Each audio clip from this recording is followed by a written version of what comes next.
Hare Krishna Hare Hare Ram Ram Hare. Hare Krishna Hare Krishna Hare Ram Ram Hare. Hare Krishna Hare Krishna Hare Ram Ram Hare. Hare Krishna Hare Krishna Hare Ram Ram Hare.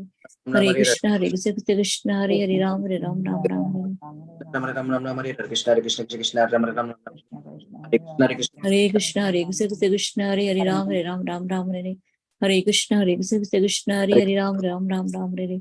Hare Krishna Hare Krishna Hare Ram Hare. Hare Krishna Hare Krishna Hare Ram Hare. Hare Krishna Hare Krishna Hare Ram Hare. Hare Krishna Hare Krishna Hare Ram Hare. Hare Krishna Hare Krishna Hare Ram Hare. Hare Krishna Hare Krishna Hare Ram Hare. Hare Krishna Hare Krishna Hare Ram Hare. Hare Krishna Hare Krishna Hare Ram Hare. Hare Krishna Hare Krishna Hare Ram Hare. Hare Krishna Hare Krishna Hare Hare Krishna Krishna Ram Ram Hare. Hare Krishna Krishna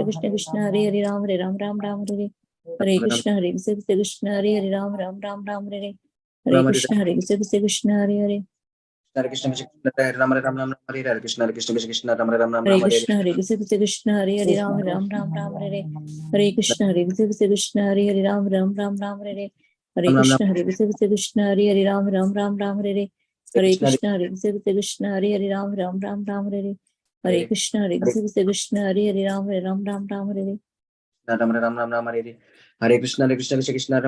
Hare Hare.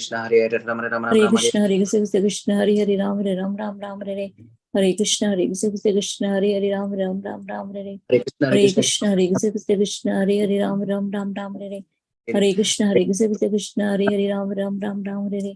Hare Krishna Hare Krishna Hare Krishna Ram Hare. Hare Krishna Krishna Ram Ram Hare.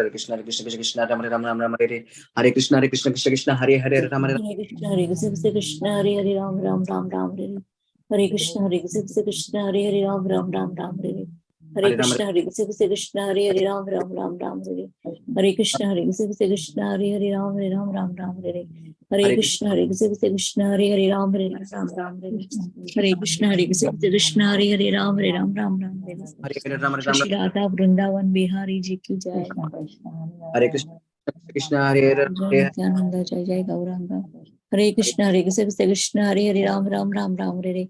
Hare Krishna Hare Krishna Hare Ram Hare. Hare Krishna Hare Krishna Hare Ram Hare. Hare Krishna Krishna Ram Ram Hare Krishna Hare Krishna Hare Ram Hare. Hare Krishna Hare Krishna Hare Ram Hare. Hare Krishna Hare Krishna Hare Ram Hare. Hare Krishna Hare Krishna Hare Ram Hare. Hare Krishna Hare Krishna Hare Ram Hare. Hare Krishna Hare Krishna Hare Ram Hare. Hare Krishna Hare Krishna Hare Ram Hare. Hare Krishna Hare Krishna Hare Ram Hare. Hare Krishna Hare Krishna Hare Ram Hare. Hare Krishna Hare Krishna Hare Ram Hare. Hare Krishna Hare Krishna Hare Ram Hare. Hare Krishna Hare Krishna Hare Ram Hare. Hare Krishna Hare Krishna Hare Ram Hare. Hare Krishna Hare Krishna Hare Ram Hare. Hare Krishna Hare Krishna Hare Ram Hare. Hare Krishna Hare Krishna Hare Ram Hare. Hare Krishna Hare Krishna Hare Ram Hare. Hare Krishna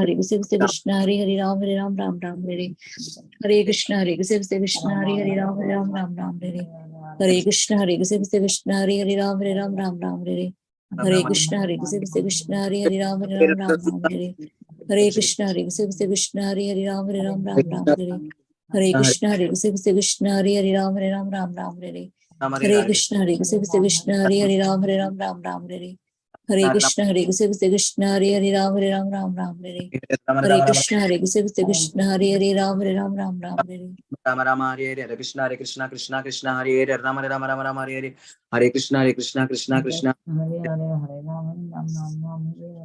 Hare Krishna Krishna Krishna Hare Hare Ram Hare. Hare Krishna Krishna Krishna Hare Krishna Krishna Hare Ram Hare. Hare Krishna Hare Krishna Hare Ram Hare.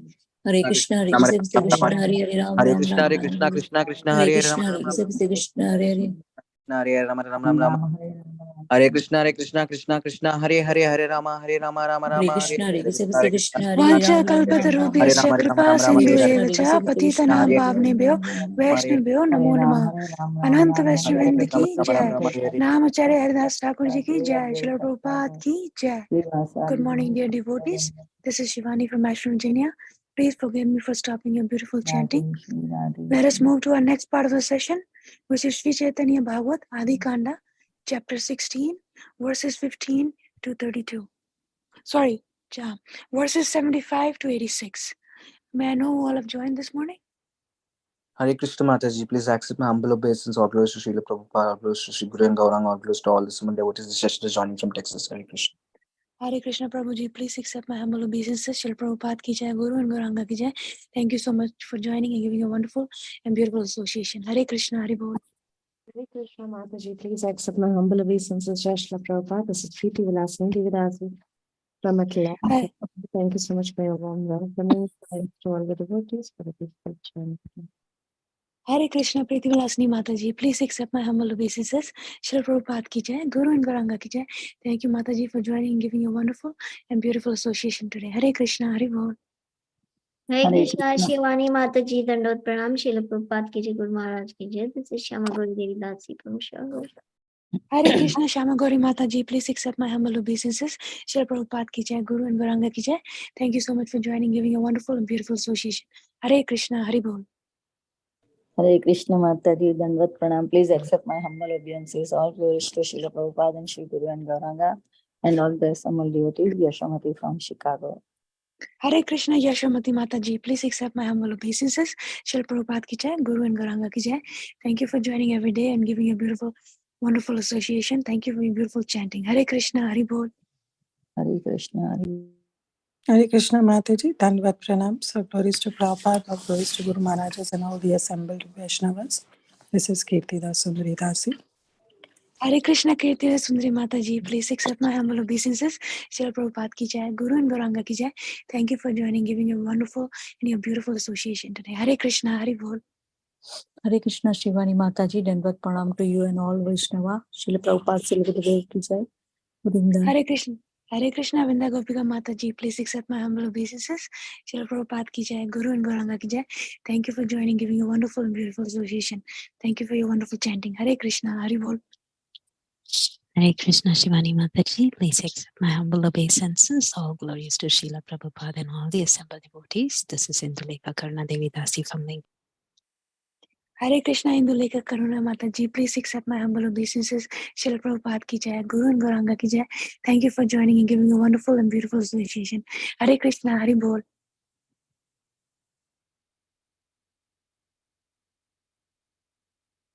Hare Krishna Mataji, Dandavat Pranam. Please accept my humble obeisances. All glories to Srila Prabhupada and all assembled devotees. This is Gary in Montana. Hare Krishna, Gary Prabhuji, please accept my humble obeisances. Shri Prabhupada ki jai, Guru and Gauranga ki jai. Thank you for joining every day and giving a wonderful and beautiful association, Prabhu. Hare Krishna, Hare Bol. Good morning, dear devotees. Once again, I welcome you all for joining this mid-morning session at Bhakti Sangha Japa conference call. I would like to start by sharing a quote by Srila Prabhupada ji. A snake can be charmed by herbs and mantra, but the man envious cannot be. Therefore, he is more dangerous than the snake. Puri, January 25th, 1977. Hare Krishna, dear devotees. We're very fortunate to have His Grace Haridas Varya Prabhuji.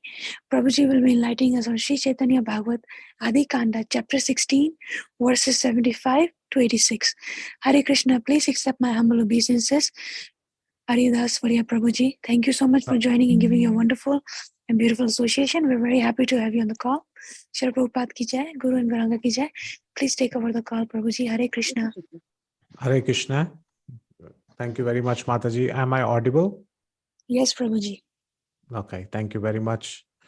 At the outset, I welcome all the devotees to this August gathering of many inspiring Vaishnavas and Vaishnavis who congregate on an everyday basis to discuss the deep mellows of devotional service. At the outset, we are very fortunate today to speak about the subject matter, discuss about the subject matter of Caitanya Bhagavat. We are specifically speaking about the 16th chapter of the Adi Khanda. We would be touching on the topics 75, shloka number 75 to 86. So before I start, I would like to pay my humble obeisances to all the assembled Vaishnavas and Vaishnavis. And in special, I would like to thank the hosts of Bhakti Sangha Japa group, specifically Preeti Vilasini Mataji, Sham Gauri Mataji, and many others who are kindly given me an opportunity time and time again to come here and discuss about Krishna, about Chaitanya Mahaprabhu, and also about devotional service. So I'll be ever grateful. Many who are assembled in this August assembly are seniors to me. They are much more advanced than me. So I am just like a student sitting in front of them, and that too a bad student with bad grades. So being very benevolent, I would request all your blessings and the blessings of the Parampara through the Mangalacharan. Try to speak some words which is inspiring for all of us. Om Agyanatimirandasya Gyananjana Shalakaya Chakshur Unmilitam Yena Tasmai Shri Gurave Namaha. Shri Chaitanya Manobhishtam Sthapitam Yena Bhutale Swayam Rupa Kadamahyam Dadati Swapadantikam. Vandeham Shri Guru Shri Utapada Kamalam Shri Gurun Vaishnavamscha Shri Rupam Sagrijatam Sahagana Raghunathanvitam Tam Sajivam Sadvaitam Savadutam Parijana Sahitam Krishna Chaitanya Devam Shri Radha Krishna Padan Sahagana Lalita Shri Vishakhanvitamscha. He Krishna Karuna Sindho Deenabandho Jagatpate Gopesha Gopika Kanta Radha Kanta Namostute Tapta Kanchana Gaurangi Radhe Vrindavaneshwari Vrishabhanusute Devi Pranamami Hari Priye Vancha Kalpatarubhyascha Kripa Sindhu Bhayevacha Patitanam Pavanebhyo Vaishnavebhyo Namo Namaha Namam Vishnupadaya Krishna Prashtaya Bhutale Srimate Bhakti Vedanta Swamin Nitinamine Namaste Saraswate Deve Gauravani Pracharine Nirvisesha Shunyavadi Paschatya Deshatarine Jai Shri Krishna Chaitanya Prabhu Nityananda Shri Advaita Gadadhara Srivasadi Gaura Bhakta Vrinda Hare Krishna Krishna Krishna Hare Hare Hare Rama Rama Rama Hare Hare Mukam Karoti Vachalam Pangum Langayate Girim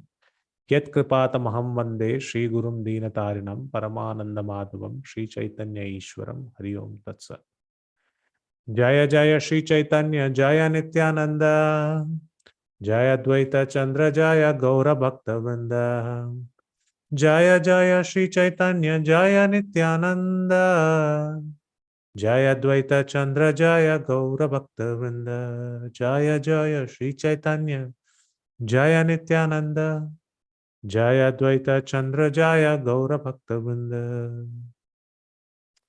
So once again, I welcome all the devotees to this August gathering where we are discussing the most wonderful scripture known as Sri Caitanya Bhagavat. What is so wonderful about it? It is very wonderful because we have got the exquisite commentaries by His Holiness Bhaktisiddhanta Saraswati Thakur Maharaj. These purports are so potent that it gives us a very clear picture of the activity or the pastime which is unfolding in these texts. It also gives us a very great insight on how our devotional service and our devotion should be towards the Supreme Lord. It also gives us an insight into the munificent Acharya who Haridas Thakur has been, and how he is such an inspiring chanter, and how he sees the world through his eyes. So we are standing at the crossroads of this pastime where already 75 shlokas have passed. We are in the place where Haridas Thakur is conversing with the king, the Mohammedan king. It seems like he is going to be punished. And the verse before the 75th verse, the king offers a way out for Haridas Thakur, where he says, why don't you read the kalma? Kalma means in the Arabic term, the words or the statements of Quran. So Haridas Thakur is a pure Vaishnava soul. He's a Vaishnavite devotee. He was born in the Mohammedan family. However, he has taken up to Krishna consciousness, and he's very inspiring chanter for all the community of the Vaishnava devotees. So here, the Muslim community, headed by the king, is requesting him that if you chant the Quran and the Kalma, then maybe I can let you loose, or I can excuse your punishment. So while this statement is being provided in front of Haridas Thakur, we are going to witness his epic replies. We are going to witness his thought process. We are going to witness what a pure devotee thinks when such an activity, such an incident is being witnessed by himself in front of him in his life. In other words, yesterday, His Grace Ram Giridhari Prabhu spoke very nicely to speak about how constraints in our life, how difficulties in the life of a pure devotee, and how they respond. This is something that is continually exhibited by Haridas Thakur, and we would see these verses today. So without further ado, let's go to the first verse for today, which is text number 75. Suni maya mohi tera vakya Haridasa, Ano Vishnu maya bali haila mahasha. Translation: after hearing the king, who was illusioned by Maya, Haridasa simply laughed and said, how wonderfully the illusory energy acts. Commentary: hearing the words of materially conditioned Mohammedan king, Thakura Haridasa thought, such a statement befits a person who is bewildered by the illusory energy of Lord Vishnu. Since the conditioned souls accept all material ingredients as objects for their sense gratification, they are cheated from realizing the Supreme Lord. The Lord is fully transcendental, and material ingredients are objects of sense gratification for the conditioned souls. Therefore, Haridas Thakura realized the uselessness of the Mohammedan king's words. So the Mohammedan king here has requested Haridas Thakur, why don't you recite the Kalma? Why don't you recite the verses of the Quran? And when Haridas Thakur heard this, two actions were simultaneously happening. One, when he heard these words from the Mohammedan king, he understood. He understood that the Mohammedan king was under the influence of Maya, or he was illusioned. And the second activity that he did was he laughed and replied at the same time. So he simply laughed and said. So these two activities were going on, but first let's try to understand this a little bit more better. Why did Haridas Thakur think that the Mohammedan king was illusioned or in Maya?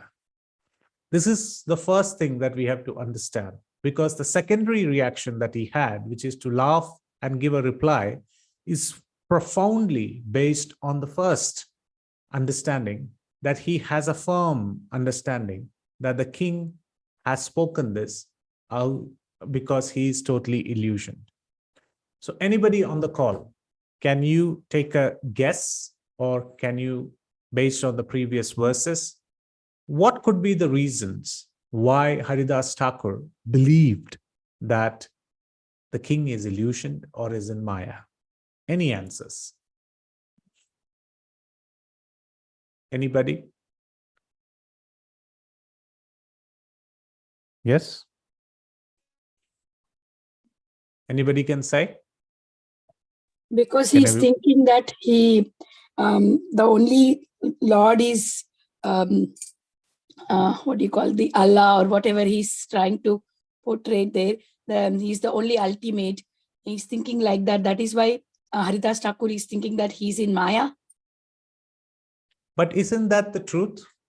In fact, he would say in the following verses that the Lord is called by different names. He has thousands of names, and different people with different mannerisms and different cultures, they consider their Lord to be the supreme. So if a person coming in a Mohammedan family and is cultured in that family and is following those principles, thinking that Allah or the Lord that he believes in is great, what is so wrong in it? How can he be illusioned? In fact, he is speaking the truth. But he's thinking that is the only ultimate, maybe because of that. Okay. Maybe because of that, somebody in the chat is saying that because he's relating to a bodily concept of life. Okay, that's also partly correct. So let's understand this a little bit better, why he's concluding that he's illusioned. One of the qualities of the spirit soul is that he's part and parcel. In fact, that is the definition. He's part and parcel of Krishna. But sometimes the living entity comes in contact with matter and develops a false ego.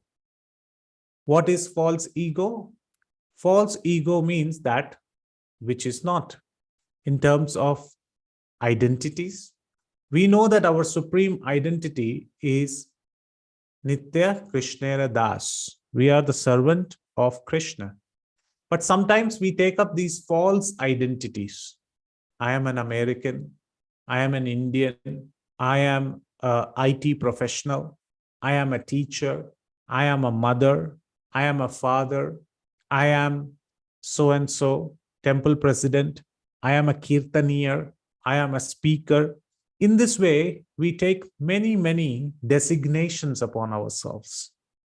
And sometimes we take secular definitions as our identity.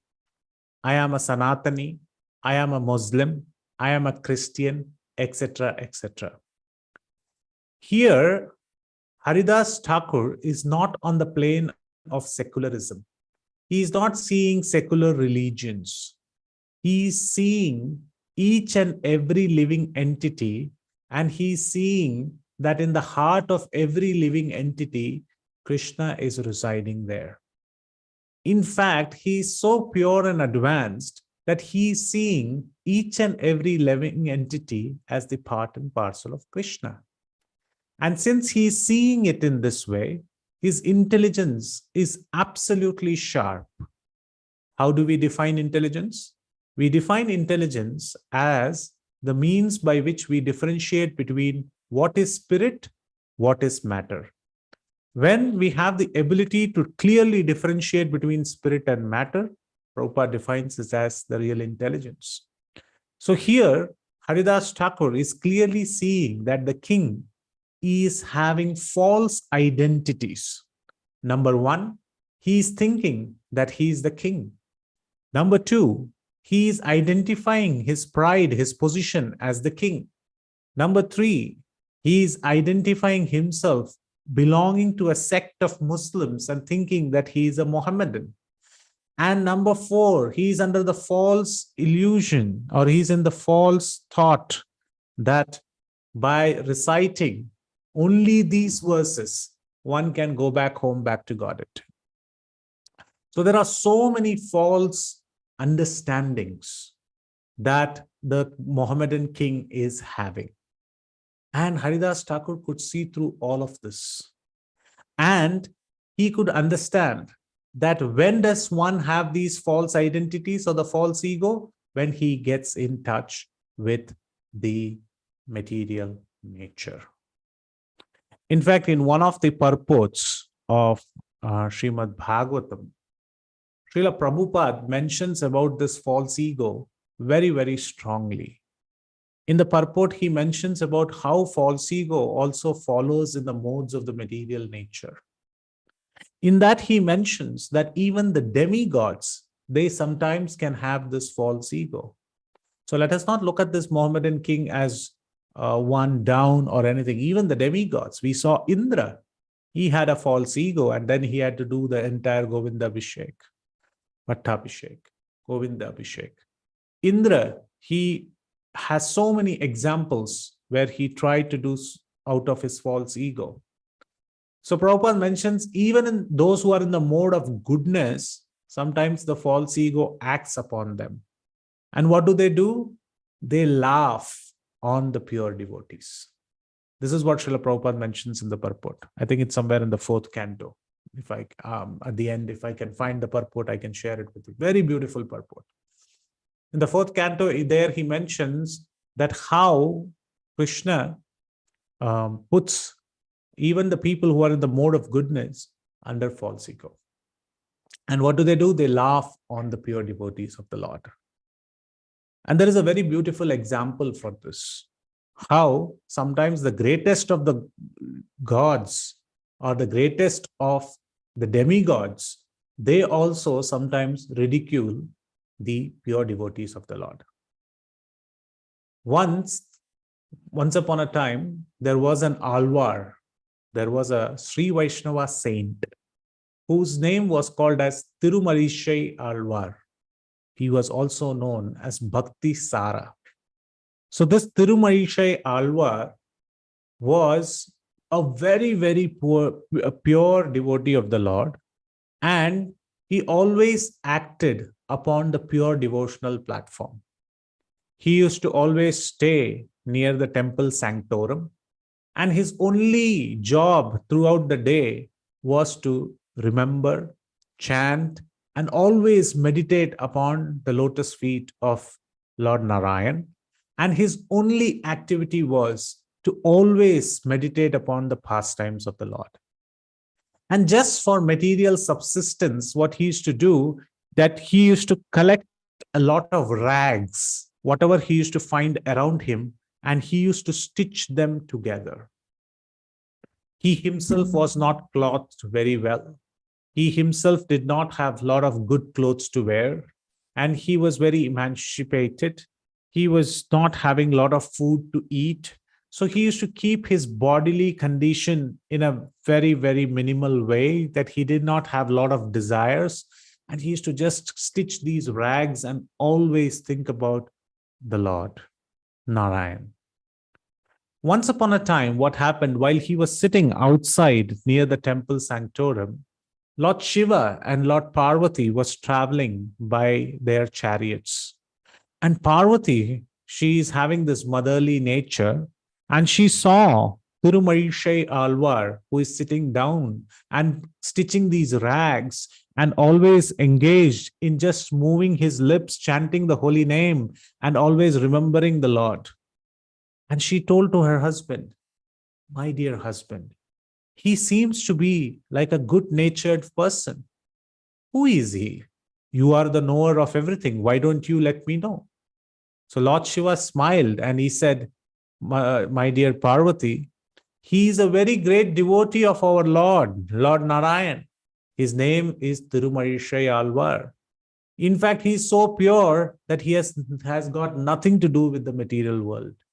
He's just existing there. He's being a stellar, absolutely brilliant example of how pure devotees should be.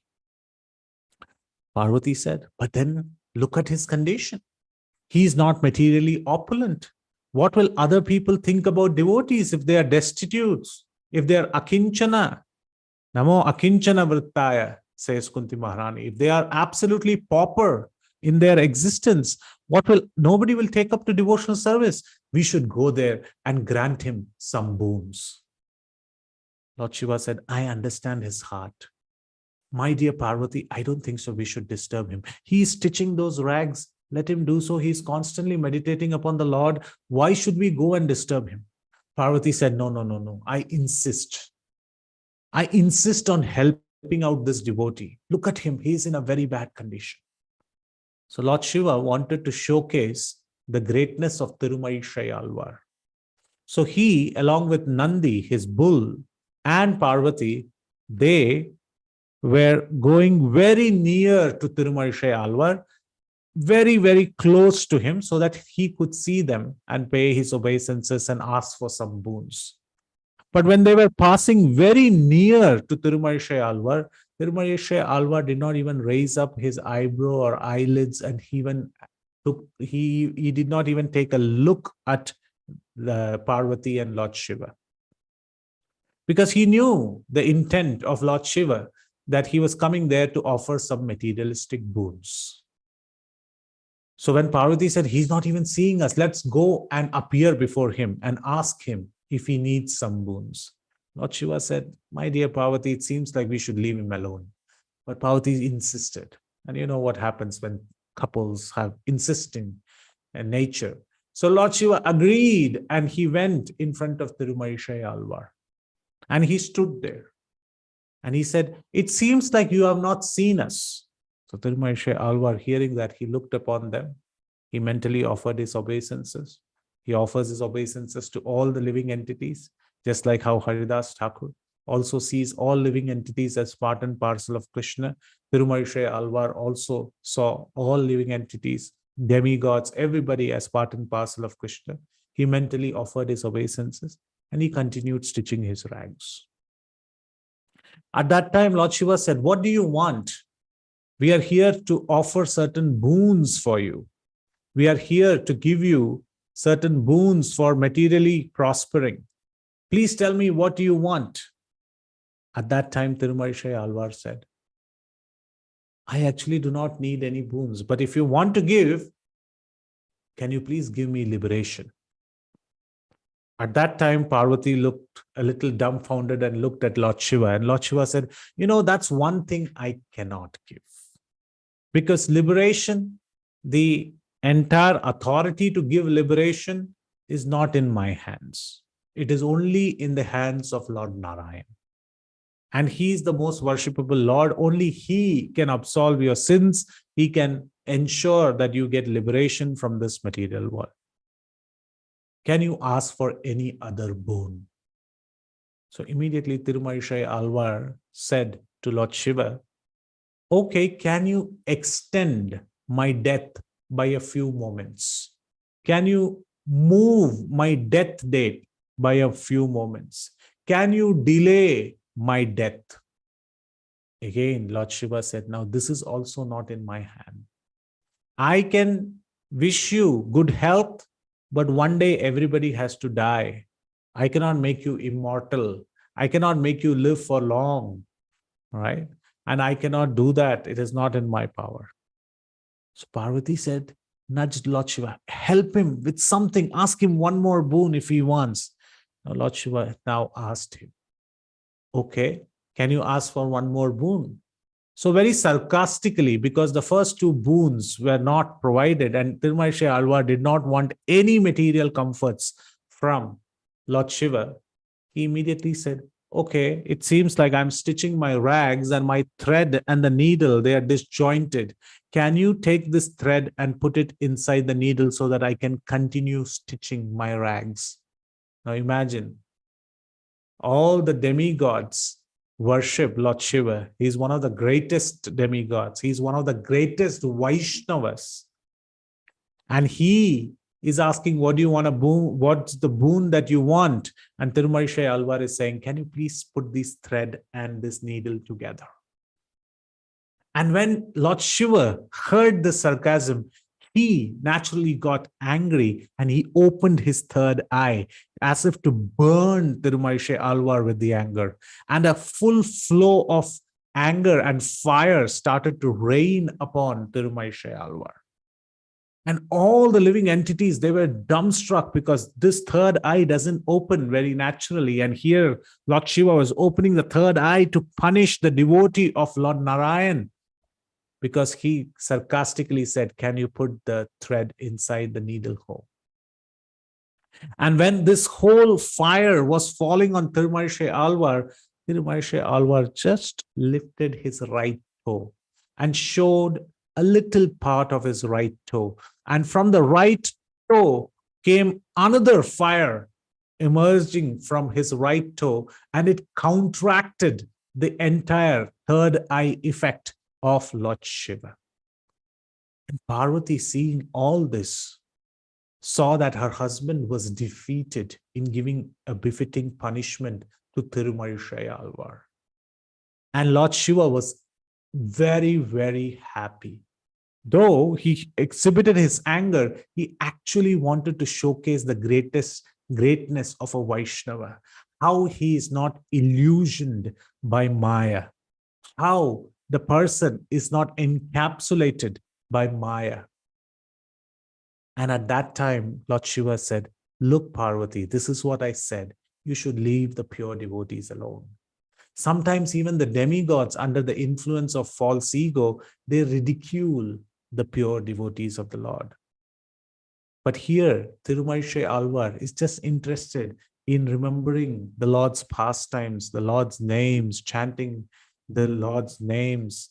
He's just involved in this. And hence, he has understood the very essence of bhakti. He has understood the very essence of devotional service. And hence, from today, though I am called Vaishnavanam Yada Shambho, the greatest of the devotees amongst the Vaishnavas, one of the greatest Vaishnavas amongst the entire Vaishnava community, though people regard me as the greatest Vaishnava, I want to confer a title to Thirumarishay Alvar. And that name is Bhakti Sara. He is the one who has understood the essence of devotion. So great devotees, they are not influenced by false ego.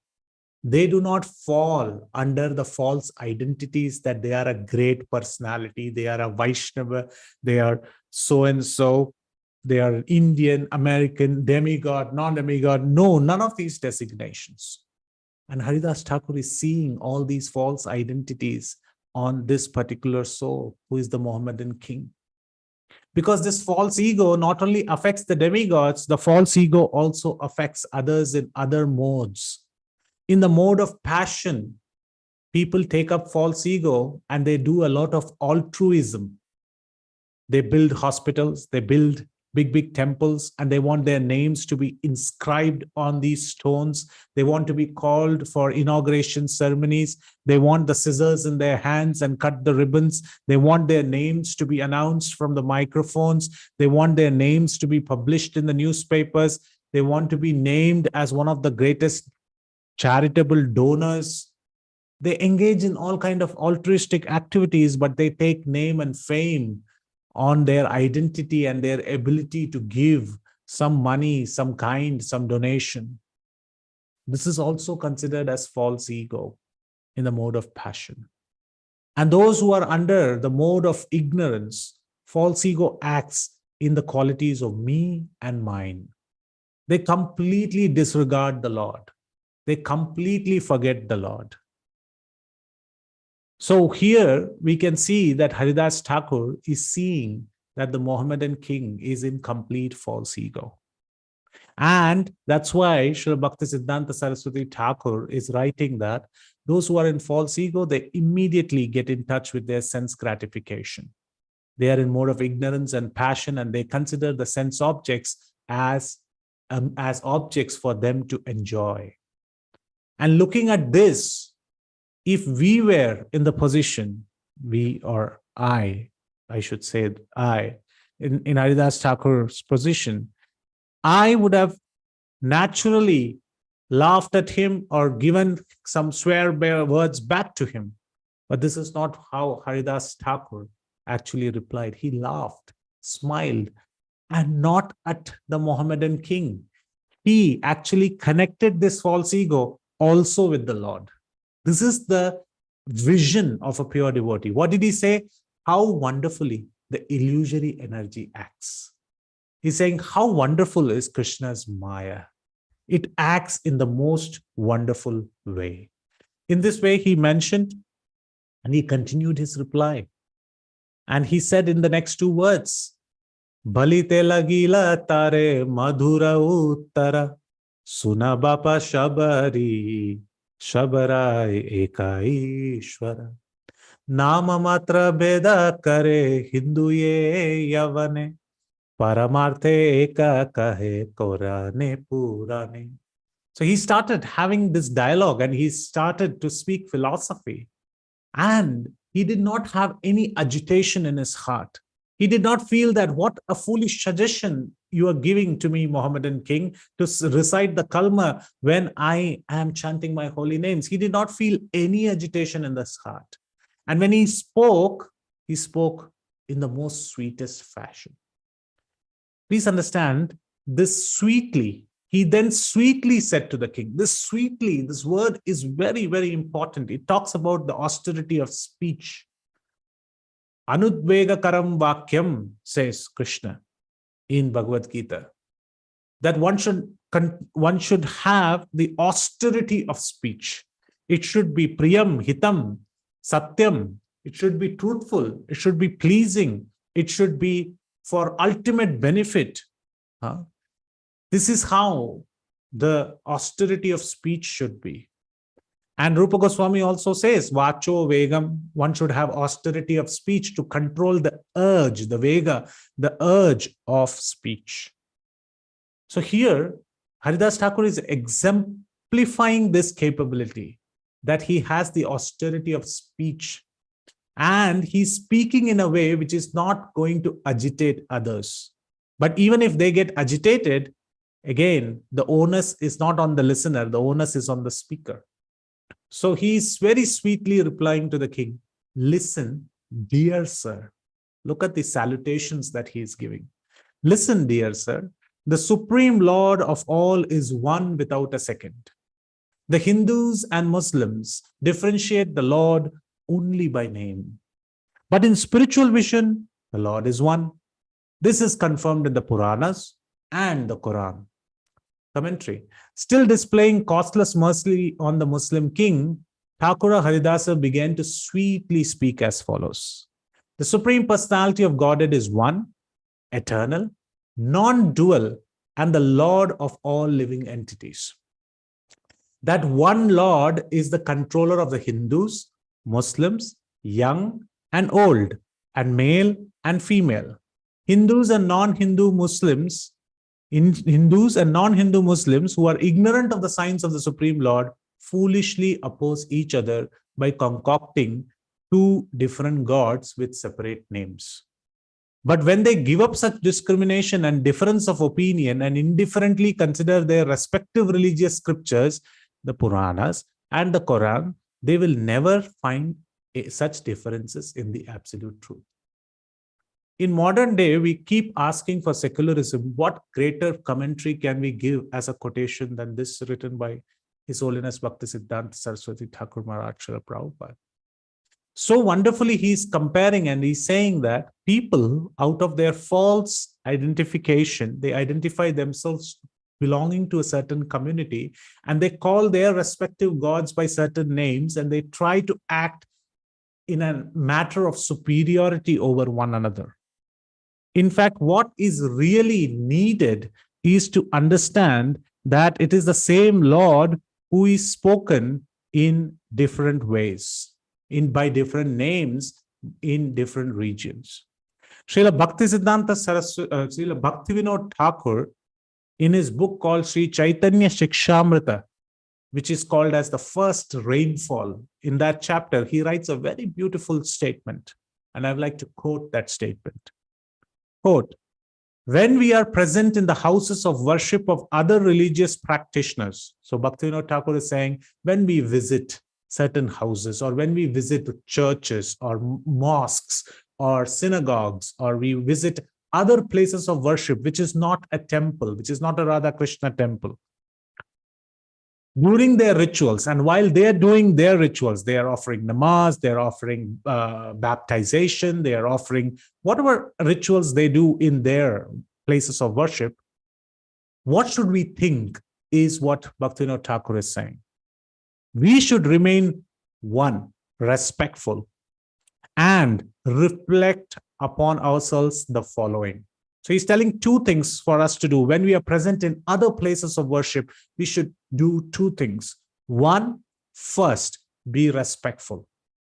We cannot look down upon. We cannot exhibit our air of superiority. We cannot exhibit the way of mannerisms and our superiority. No.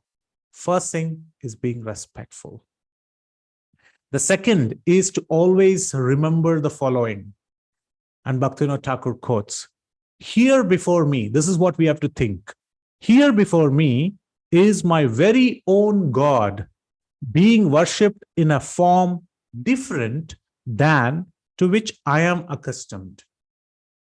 Because of my different training and practices, I am unable to completely understand this foreign worship. Look at how beautifully he puts. He says, if he's a Hindu person, if he's from the Sanatan Dharma, he's been trained and practicing in a different way, and hence he cannot understand completely the way the Muslims, the Christians are worshipping the Lord. But the Lord is the same Lord whom I worship, and he's known by different names. And I'm unable to completely understand this foreign worship, but witnessing it gives me even more affection for my own beliefs and practices. This is such a beautiful statement of inclusivity rather than exclusivity. Bhaktivinoda Thakur says that by looking at their ways of worship, what I get is a further fervor of devotion for my practices, my rituals. So if you're going in the train, in the bus, in the car, and we find a fellow Muslim on his rosary beads chanting the holy name of the Lord, we should feel, I should pick up my beads and chant Hare Krishna as well. Not the other way around, that, okay, let me chant his names now. No, that's not inclusivity. Bhaktivinoda Thakur is saying it should inspire us in our practices because we are trained in those practices. At the same time, be respectful and have a vision of respect, of seeing their process of rituals and worship as a means to attain the same Lord who is known with a different name. Because why? He says, God is one, says Bhaktivinoda Thakur. I prostrate myself, says Bhaktivinoda Thakur, before the symbol of that divine that I see before me. It could be a cross, it could be anyone. We should prostrate. He says, I prostrate before me, before the symbol of divine that I see before me. I make obeisances to my Lord, who is made manifest in this alternate form for my benefit and the benefit of others. This he writes in Sri Caitanya Chikshamrita in the first rainfall. So this is how Haridas Thakur is also saying this, that he is one. And only because of the false identity and lack of spiritual vision, we cannot see the Lord as one. And there are so many different examples in history.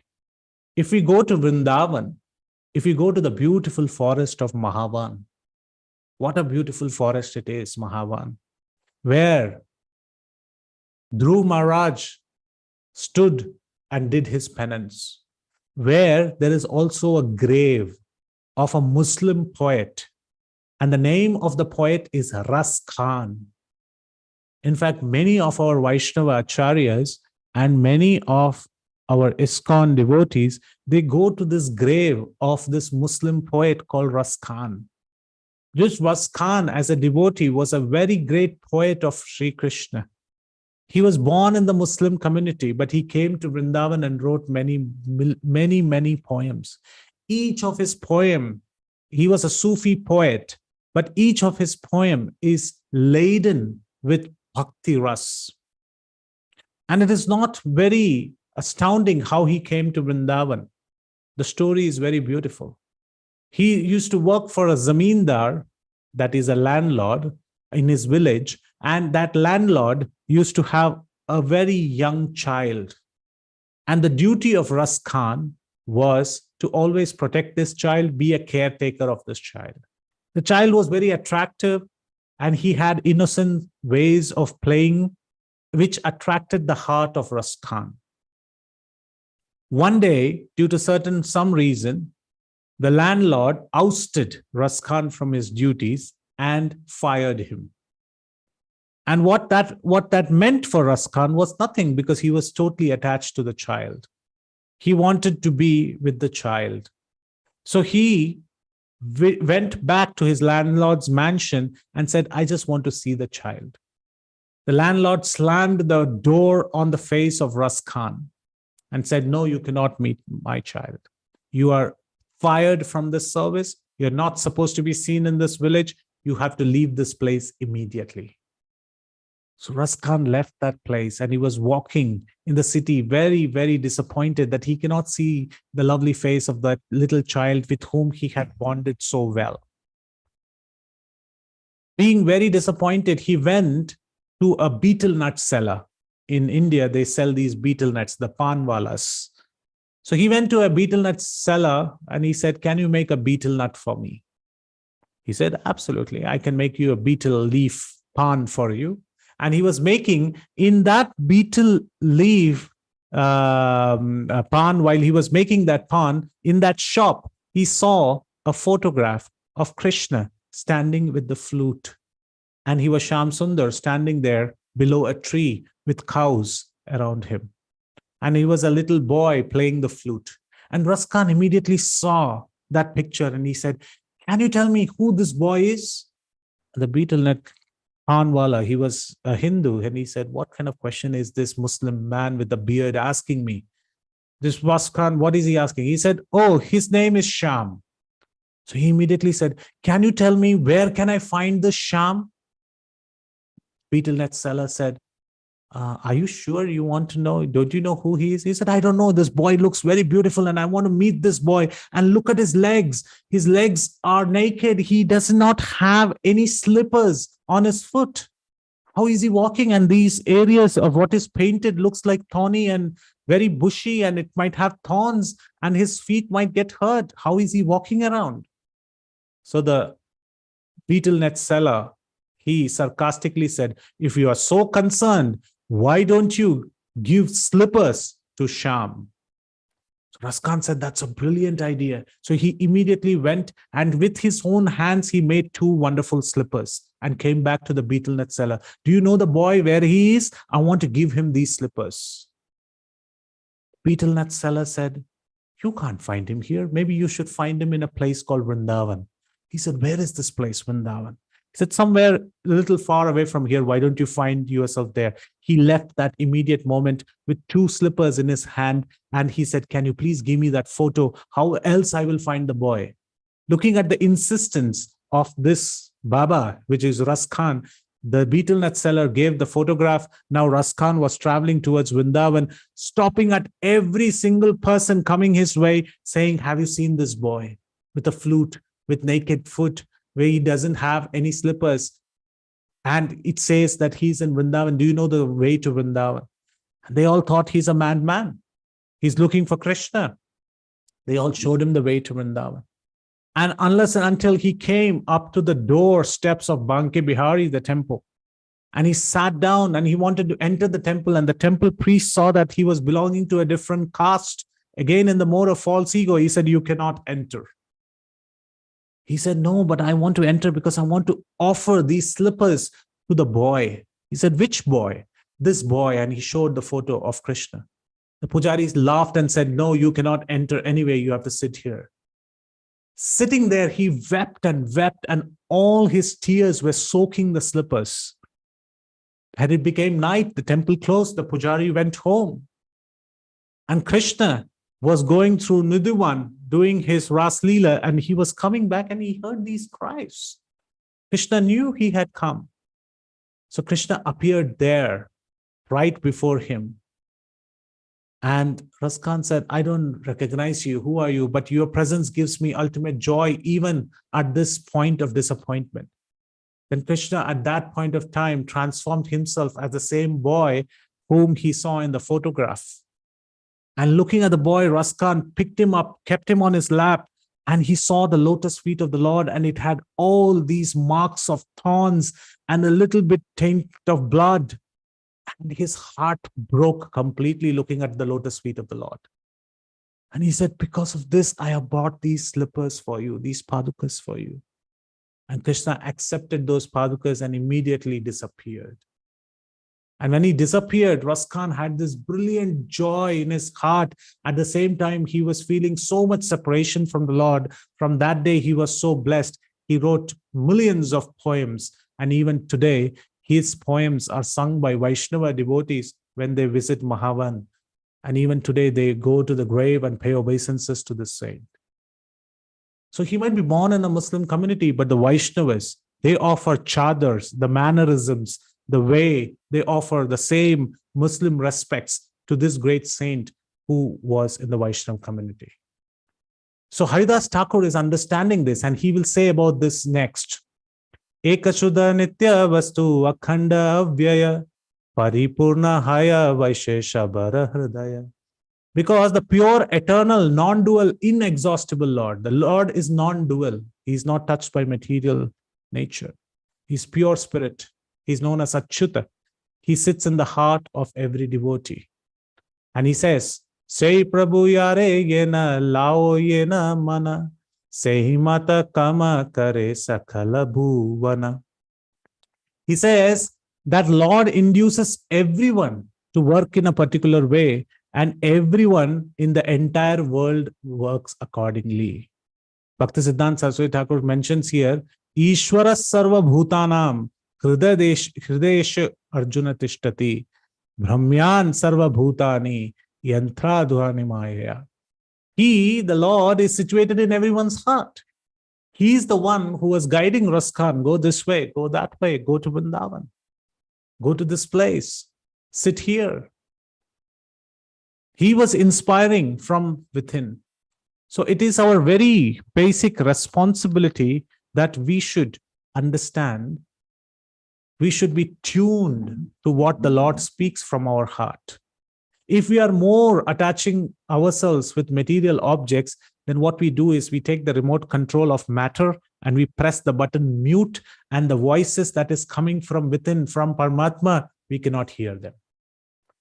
Unless we unmute and we are fine-tuned to the sounds, to the instructions by Paramatma. And this happens in every devotee's life. We get these strong voices, and if we tune ourselves constantly to hear, we will be much more progressing in devotional service. And the Lord sitting in the heart, He induces everyone to work in a particular way. And we can see this in the pastimes of the three Alvars. In the temple near Tirukkoilur in Tamil Nadu, there was once a moment where Poigai Alvar, the first of the Alvars, he came and it was raining and he wanted a place of shelter. And he saw this small shed-like place. He knocked on the door and he said, "Can I have some little space? Can I spend the night here?"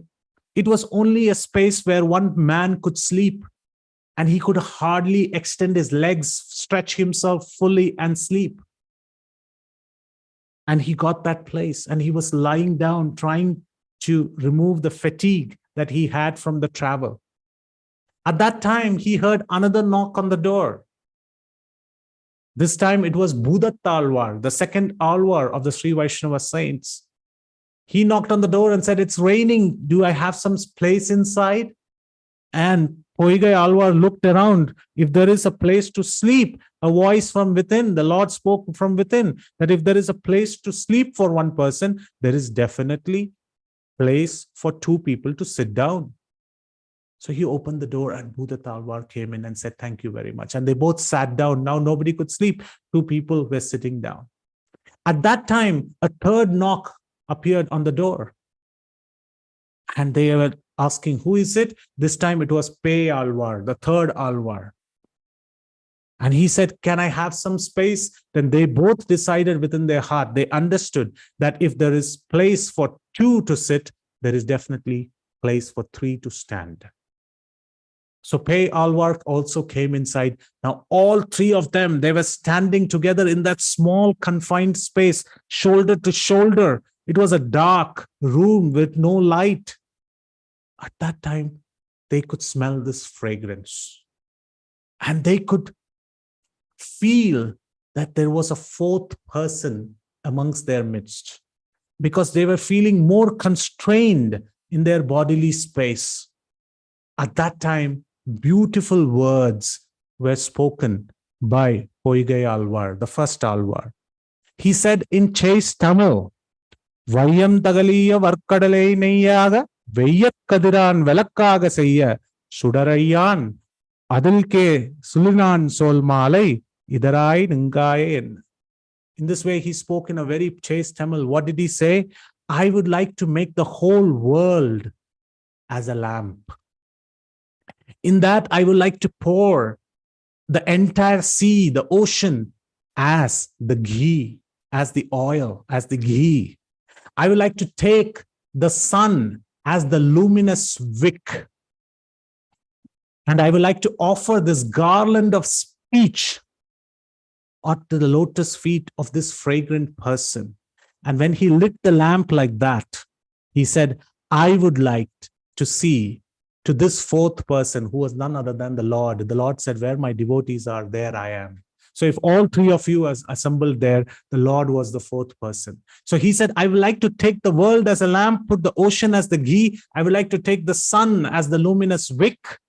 I would like to put the garland of speech at the lotus feet of this personality who is wielding the beautiful Sudarshan Chakra and will take us out from the ocean of birth and death, which is a confined space, which is giving us all the troubles. And when such a beautiful lamp, the literary poetry lamp was lit and the Lord was showcased before all three of them, it is said that the Poigai Alvar said, please remove this darkness. I want to see the Lord. Then Budat Alvar started singing 100 praises, talking about this beautiful lamp, which is enabling us to see the Lord face to face. And when the Lord's face was supposed to be seen, and when the Lord's face was seen, the next 100 songs were spoken by Pei Alvar, and he described about the lotus face of the Lord. So in this way, we can see that the Lord induced everyone within the heart to speak these beautiful hymns, which even today in the Sri Vaishnava Sampradaya, they celebrate these hymns as the Divya Prabandham. It came in this temple. Even today, that place is there. It's in the temple courtyard of a very beautiful temple known as the Ulagalanda Perumal, a giant Vaman Dev Murti, which is almost like 20 feet tall, with his legs raised, is standing there. And this temple in itself is a unique temple that if you visit this temple, because three great devotees and the Lord was simultaneously existing there, it is considered as 4 temples in one temple. So this beautiful pastime showcases that the Lord induces everyone to speak in a certain way.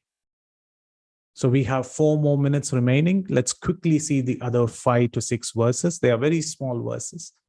So, Se Prabhura Nana Guna Shakala Jagate Bhalena Shakale Matra Nija Shastra Mate.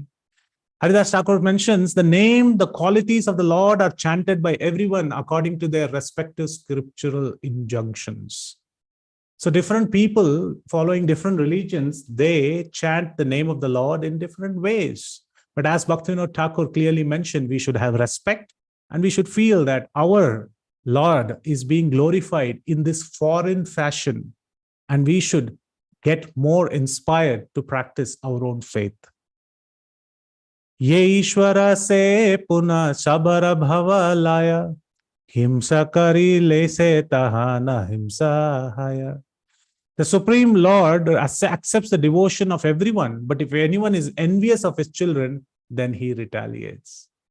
So the Supreme Lord is accepting everybody's devotion. We saw in these examples, he accepted the devotion of Alvars.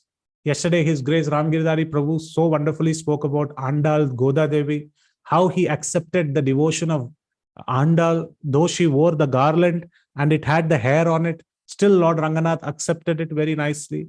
We saw that how the Lord accepted the beautiful devotion of Kanikkannan, which also His Grace Ramgiridhari Prabhu spoke about. Today we saw how he accepted the devotion of Ras Khan. We also saw how he accepted the devotion of many such devotees in this beautiful sampradaya. Here he is accepting the devotion of Bhakti Haridas Thakur. Ete ke amare se Ishwara ye hena lao yachena chitte kari amitena. So Haridas Thakur is very humbly presenting before the Mohammedan king that I am not the doer. I am just acting under the inspiration of the Supreme Lord. And this is the verse that we saw, that Krishna gives the intelligence in Bhagavad Gita 10.10, in 10th chapter, 10th shloka. He says, Tesham satata yuktanam bhajatam priti purvakam dadami buddhi yogam tam yenamam upayantite. But one is not supposed to become proud by getting this position. One is not supposed to become engulfed. One is not supposed to become engulfed in pride. We should take the examples of our acharyas. Narottam Das Thakur, he says, Mosama Patita Prabhu. Mosama Patita Prabhu. He says, I am the most fallen. And this is my first claim, that amongst all the fallen, I am the most fallen, so save me. This is Narottam Das Thakur is not the most fallen, he's the most elevated. But look at the way he's praying, Mosama Patita Prabhu. I am very fallen. And Sanatana Goswami, he falls like a rod in front of Chaitanya Mahaprabhu and he prays, you know what? Jagai and Madai, they were sinful. Chaitanya Mahaprabhu, you delivered them. But I am more sinful than Jagai and Madai. How? Because I served Nawab Hussain Shah. I was servants of sinful people. Sinful is okay. But being servant of sinful people, being servant of them voluntarily, I am more fallen. These are the words of Sanatana Goswami. So pride does not enter their heart. They are completely devoted. When Srila Prabhupada was asked, are you a pure devotee? Immediately Srila Prabhupada said, I don't think so, I am a pure devotee, but I know a pure devotee. My spiritual master, His Holiness Bhakti Siddhanta Saraswati Thakur Maharaj Goswami Srila Prabhupada, he was a pure devotee of the Lord. And this is what Srila Prabhupada said. So pride is not entering in anybody's heart. And Haridas Thakur is exhibiting this, saying, I'm only acting under the actions and the inspirations of the Supreme Lord. Hindu kule keha yena haya brahmana apane ashiya haya ichaya yavana. By his own desire, a Hindu Brahmana may also become a Muslim, and vice versa. It is possible that a Muslim can also become a Hindu Brahmana. We saw how Raskan's example. And there are many examples in history. 1710 or 1777, August 10th, there was a great battle in Travancore known as the Battle of Colachel. It's also known as the Battle of Kulachel. 1700s was when the Dutch invaded the Travancore family, who were the royal priests and holders and kings of Ananta Padmanabha Swami temple in Trivandrum. So when the Dutch attacked the Travancore regions, the Travancore kings defeated the Dutch army. And there was one commander-in-chief in the Dutch Navy. His name was Eustachius de Lannoy, if my memory is right.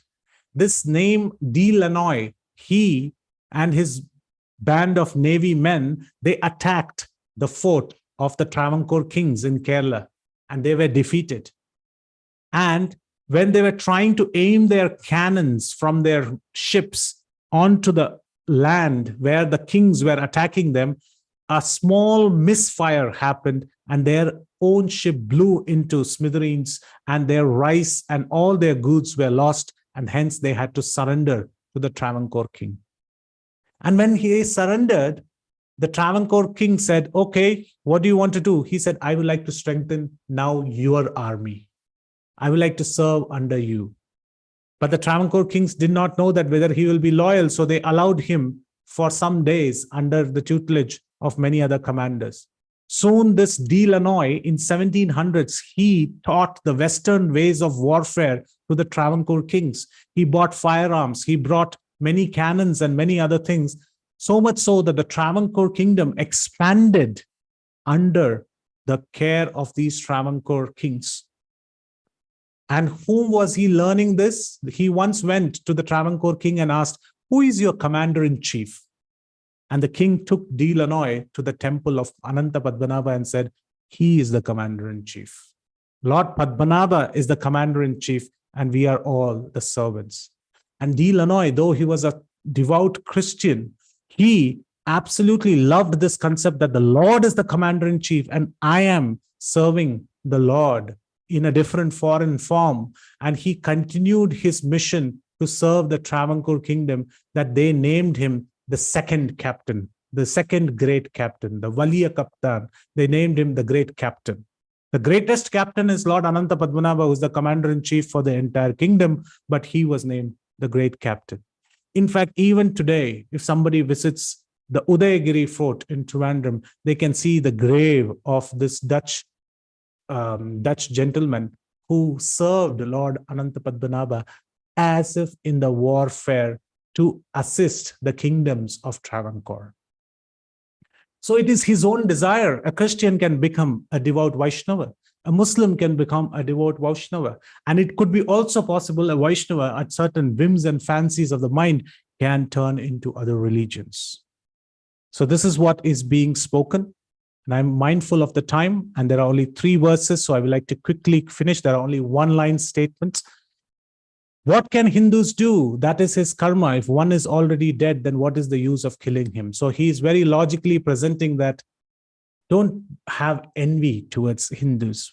If he's logically dead due to his activities, then there is no point of killing him. Why to give him a separate punishment? Every human being enjoys his punishment as his activities. And hence, finally, he places his argument in front of the Mohammedan king, saying, Mahashaya tumi ebe karaha vichara, tumi kara vichara. Only you think about it. Now you can judge. If I am at fault, then you may punish me. Shashti karaha amara. Yadi dosha thake. If you think that I have committed a mistake, then please give me the punishment. And in this way, Haridasa Thakurera Sustaya Vachana Suniya Santosha Haila Sakala Yavana. All the Muslims, when they heard these perfect, philosophical, sweet rendition and sweet supplication of his point of view, their hearts melted. And the conclusive statements, they felt these statements were conclusive, firm with conviction. They were the conclusions of the Shastras. All the Muslims were satisfied. One of the verses of Andal, she says in the Tirupavai, Gudarai Vellum Shir. She says, "O Krishna, you not only conquer the hearts of the devotees, you are so great that those who envy you, you conquer them as well." Same is the quality for their devotees. Same is the quality of Srila Prabhupada. Same is the quality of our Acharyas. They win over the hearts of even the non-believers. They win over the hearts of aggressors. They win over the hearts of all those who are anti-Krishna. And they bring them under the fold of Krishna consciousness. And this is what is happening. This magic is happening here. And hearing Haridas's statements, they were all very satisfied. So considering that this is a very wonderful turn of the moment, tomorrow is also a great day known as Vasant Panchami, where it's a great turn, where the spring comes into place. So let us all make a humble prayer in our hearts. And I pray unto the lotus feet of Haridas Thakur that he showers his mercy on us, on all of us, especially all of us who are assembled here. And from the days of Vasant Panchami, he let us have the blooming devotion like flowers in our heart, which we can offer to our Krishna tomorrow. And with those thoughts, that let Haridas Thakur, his demeanor, his ways, his chanting, his inspiration, be the torch bearers, be the path towards our devotional success. And let us all pray unto his lotus feet that he showers his mercy. With that, I would like to conclude here. Apologize for taking 10 more minutes. The verses were quite large in number. So I thank each and everyone for giving me this opportunity and time to speak. Yadastraskalitam kinchit vidvam sat purayantu tat. Yadastrat saushtubam kinchit tad guru reva menahe. If you found any mistakes in this rendition or in this speech or during the lecture, please correct me. You are all Panditas, you can correct them. And if you found something nice that belongs to my spiritual master and Srila Prabhupada and the entire Acharya and Parampara, nothing belongs to me. Hare Krishna, Srila Prabhupada ki jai. If there are any questions, comments, then we can address them. Hare Krishna, Prabhuji, Dandavat Pranam. Oh, what a wonderful class, Prabhuji. Amazing. I really loved how you also narrated the pastimes of the Alvars. And that was also wonderful. Very, very beautiful class, Prabhuji. I request devotees, if you have any questions or realizations to share, please go ahead and unmute yourself. Hare Krishna. Hare Krishna, Prabhu. Thank you so Hare much. Krishna. Thank you. Always such a nice time to hear from you. I really like the story of Raskan. So do we spell him as Raskan? Is that the name? That's correct. Okay. That's correct. Yeah. It was very beautiful, Prabhu. Very meditative. you. Thank you so much. Hare Krishna, Prabhuji, Dandavat Pranam. And the Pranam Mataji. Beautiful Hare Krishna. session, beautiful session. And especially about the Raskan, you quoted so beautiful. I was remembering, His Holiness Sachinandan Swami Maharaj in one of his session, and he was quoting about Raskan. And he was quoting one of the verses, Ganesh, Mahesh, Dinesh, Surisu, Jahi Nirantar Game, Jahi Anadi, Ananta Khanda, Cheda, Ved Suved Batame. Narad से सुख व्यास रहे पची हरु तनु पुनि पार न पावे ताही अहिर की छोछरिया छचिया बल छाछ पर नाच नचावे. So beautiful. And you quoted today about Raskan. It really transported me to that Vrindavan Dham, where yes, anybody, as Haridas Thakur is saying, it doesn't matter, anybody can get attracted to that most beautiful attracted Krishna. Yes. Thank you, Prabhu. Thank you so much. And yes, Thank you, Vasant Mataji, Panchami is... Yes, thank you, Mataji, for sharing the beautiful doha. It's very nice. Thank you for... Thank you, Prabhu. And for us today, Vasant Panchami appearance day of Raghunath Das Goswami, Vishnu Priya appearance, everything is today. And such a auspicious day. So thank you for your association, Prabhu. Hare Krishna. Likewise, Hare Krishna. Hare Krishna, Prabhuji, please accept my humble obeisances. All glories to Srila Prabhupada. All glories to your wonderful class, Prabhu. I was just, as you were talking about how Krishna consciousness is all inclusive and not excluding. If I got that correct, and we were in temple, we are reading Chaitanya Charitamrita, liberation of Sarvabhauma Bhattacharya, and how Mahaprabhu, though he himself says that Mayavad Bhashya Shunle Hoy Sarvanash, but he himself, he did not fight against Sarvabhauma Bhattacharya. He'll conquer him. He won over him by love. And even not even behind when Gopinath Acharya and Mukunda Datta was saying that, he said like this, and he said, he is affectionate towards me, but he did not leave his dharma, but he did not try to forcefully change Sarvabhauma Bhattacharya's either. And as I was meditating upon this as a preaching movement, how we should be very careful not to hurt others' emotion, but at the same time not get carried away by theirs. So thank you so much once again, Prabhu. Very, very wonderful. Thank you, Hare Krishna. Hare Krishna. Thank you, Mataji, for sharing. Anybody else? Somebody has any question? I see a hand up. Indulekha Mataji. Hare Krishna, Prabhuji. Dandavat Pranam. Can you hear me, Prabhuji? Yes, Mataji, I can hear you. Okay. Prabhuji, my question was, in the beginning, you had talked about how we do not identify with the body and the bodily designations.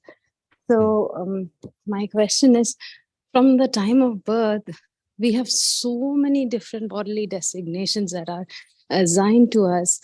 I just find it so hard to get out of it, to be freed from that.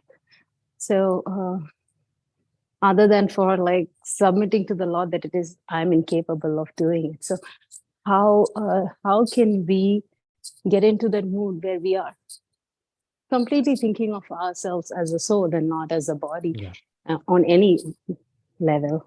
Prabhuji, Yeah. Hare Krishna.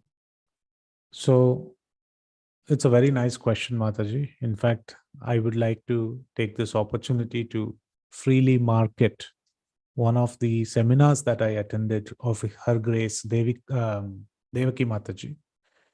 She has written a fantastic book on false ego, and I would recommend all the devotees to read it. The whole book is based on two things. One is how, on a practical etiquette level, how we can ensure we cut the false ego, which is giving us all these designations, which you spoke about. And one is the prayerful mood to Krishna, how to solve. So generally what we see in devotees' lives is that we heavily bend on the devotional aspect, but on the practical executional aspect in terms of communication, etiquette, activities, we lack in curbing the false ego.